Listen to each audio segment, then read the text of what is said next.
وعملوا الصالحات لهم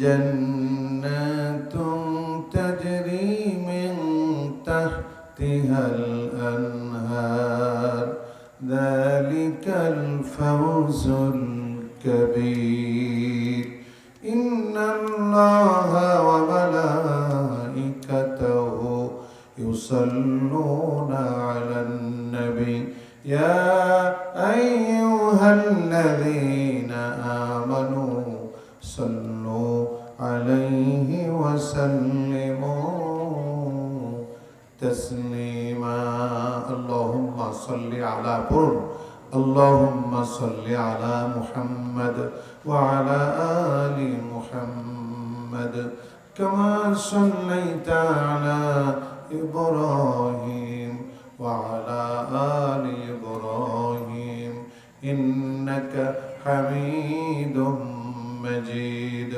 اللهم بارك على محمد وعلى آل محمد كما باركت على إبراهيم وعلى آل إبراهيم إنك حميد مجيد চকমল্লা দাওয়াতুন নাজাত নুরানি মাদ্রাসার উদ্যোগে 11তম অধিবেশন আজকের এই তাফসিরুল কোরআন মাহফিলের সম্মানিত সুযোগ্য সভাপতি জনাব মোহাম্মদ চাঁদ মিয়া সর্দার, বিশিষ্ট সমাজসেবক, আজকের এই সহসভাপতি বৃন্দ, আজকের এই মাহফিলের সম্মানিত প্রধান আলোচক, প্রধান বক্তা হাফিজ মাওলানা মনোয়ার হোসেন মমিন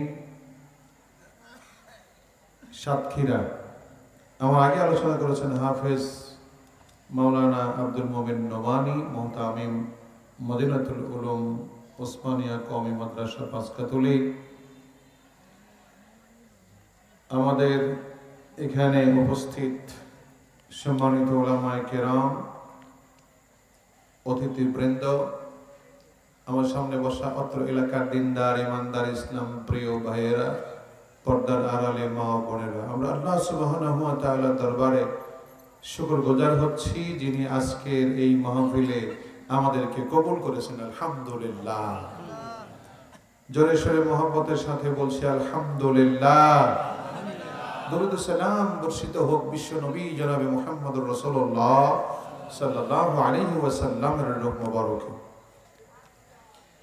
শুরুতেই আমি এই যে ফাঁকা ফাঁকি আছে, এখানে তো কোনো সমস্যা নাই, বোধহয় সমস্যা আছে? তাহলে এখানে ভেজা, আচ্ছা ঠিক আছে, যেহেতু ভেজা, এখন তো আপনাদের কষ্ট দিতে চাই না। তো ওই যে ওইখানে তো আর ভেজা নাই, ওই যে ওইখানে একটু মাঝখানে ফাঁকা হয়ে বসছেন কেন? পিছনে একটু আগে বসেন, ওখানে আগে বসেন। জি আচ্ছা, আমরা এ পর্যন্ত আপনার জীবনে একটা আন্দাজ করে কন্ত কেউ যে আপনার জীবনে কয় জোড়া স্যান্ডেল ক্ষয় করছেন? একটা আন্দাজ করে কন্ত দেখি, জীবনে একটা আন্দাজ করে কয় জোড়া স্যান্ডেল ক্ষয় করছেন? একজনও কি আইডিয়া নাই? 20 জোড়া না 40 জোড়া? কন্ত দেখি। 50 জোড়া স্যান্ডেল গেছে এ পর্যন্ত না জীবনে? আমার ভাইয়েরা, আমার জীবনে 50 জোড়া স্যান্ডেল ক্ষয় হয়ে গেল, জুতা ক্ষয় হয়ে গেল, বাটার জুতা বাটার স্যান্ডেল ক্ষয় হয়ে গেল। কিন্তু আল্লাহ রাব্বুল আলামিন মানুষের পায়ের তলায় যে চামড়া লাগাই দিলেন, এই চামড়া 50 বছর হেঁটে হেঁটে, 60 বছর যাবৎ হেঁটে হেঁটে এক চুল পরিমাণ ক্ষয় হয় নাই। পায়ের তলা কি কেউ বদলাইছেন নাকি? কেউ যদি বদলায় থাকেন হাত তোলেন। কেউ বদলান নাই। এত সুন্দর করে আল্লাহ তাআলা মানুষ বানালেন, মানুষ বানিয়ে বললেন সুম্মা লাতুসআলুন্না ইয়াওমাইযিন আনিন নাঈম।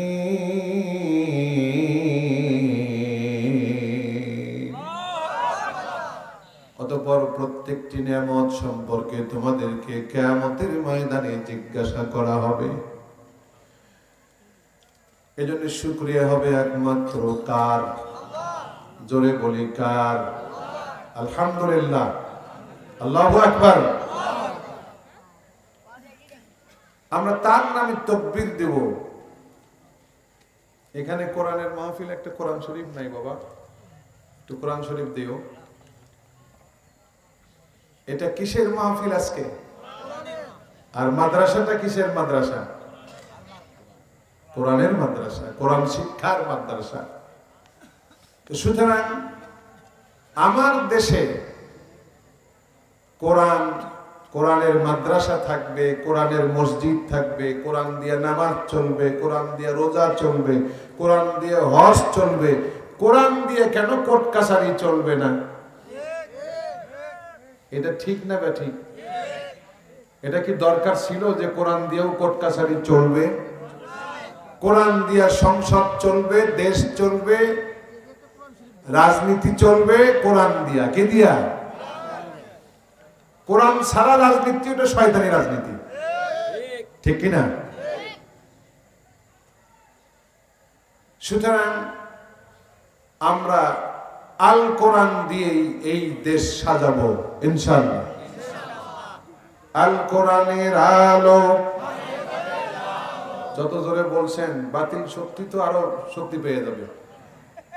এমন শক্তিতে বলবেন বাতিল শক্তি যেন অন্তর কেঁপে ওঠে। আর এই তাকবীরের আওয়াজ যেন আসে আজমে পৌঁছে যায়।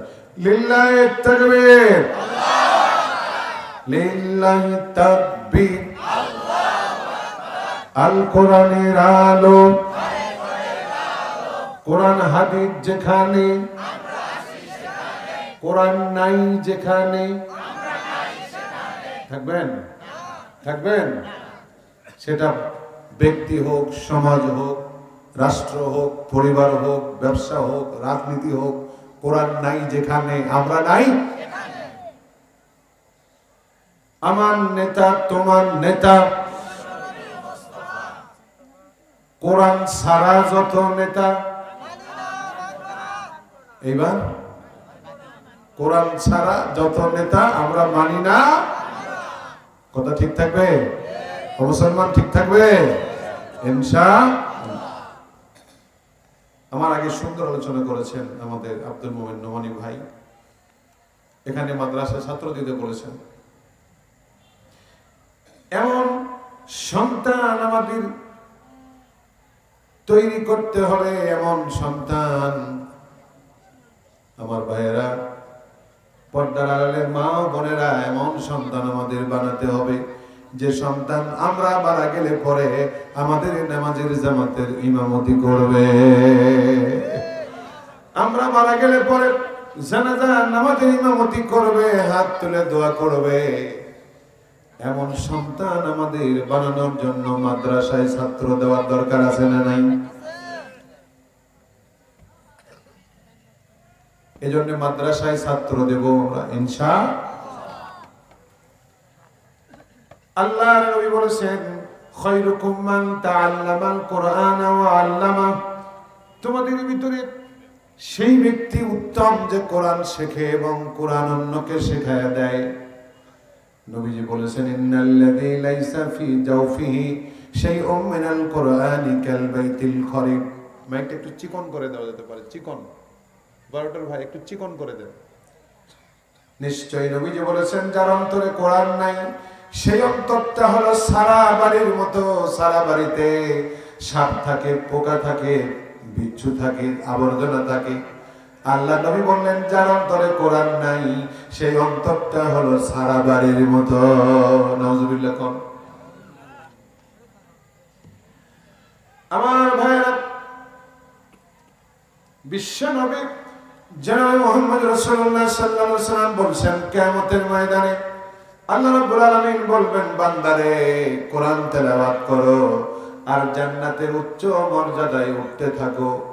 একটু সাউন্ড মনে কমা দেওয়া লাগবে, কেমন যেন প্রিয় হচ্ছে। আর জান্নাতের উচ্চ মর্যাদায় উঠতে থাকো। তোমার কোরআন তেলাওয়াত যেখানে গিয়া থামবে, তোমার জায়গা জান্নাতে সেখানে হবে। এজন্য যত বেশি কোরআন তেলাওয়াত করব, জান্নাতের উচ্চ মর্যাদায় উঠব। সুবহানাল্লাহ কোন। আমি আপনাদের সামনে সূরা বুরুজ থেকে তেলাওয়াত করেছি, সরাসরি সেই আলোচনার দিকে যাব।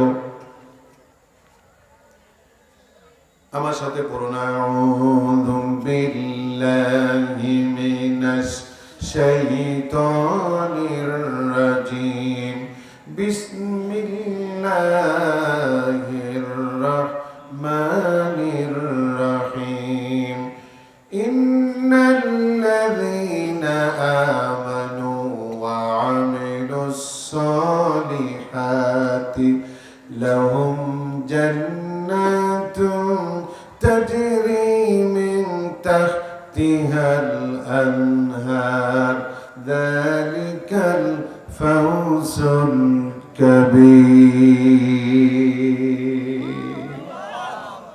আল্লাহ রাব্বুল আলামিন বলেন, নিশ্চয়ই যারা ঈমান এনেছে আর যারা আমলে সালেহ করেছে, ভালো ভালো কাজ যারা করেছে, তাদের জন্য সেই জান্নাত, যেই জান্নাতের তলদেশ দিয়ে নহর সমূহ প্রবাহিত হচ্ছে, এবং এটা তাদের বড় পুরস্কার, বড় তাদের জন্য কিয়ামতের দিনে ফলাফল। সুবহানাল্লাহ কোন।